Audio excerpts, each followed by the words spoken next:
Hello મિત્રો, કેમ છો? મજામાં ને?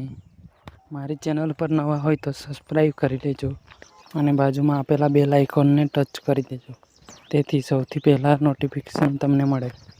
ટેલિગ્રામ ચેનલ અને વોટ્સઅપ ગ્રુપ જોઈન કરી લેજો, તેથી ઓલ મટીરિયલ મળી શકે તમને.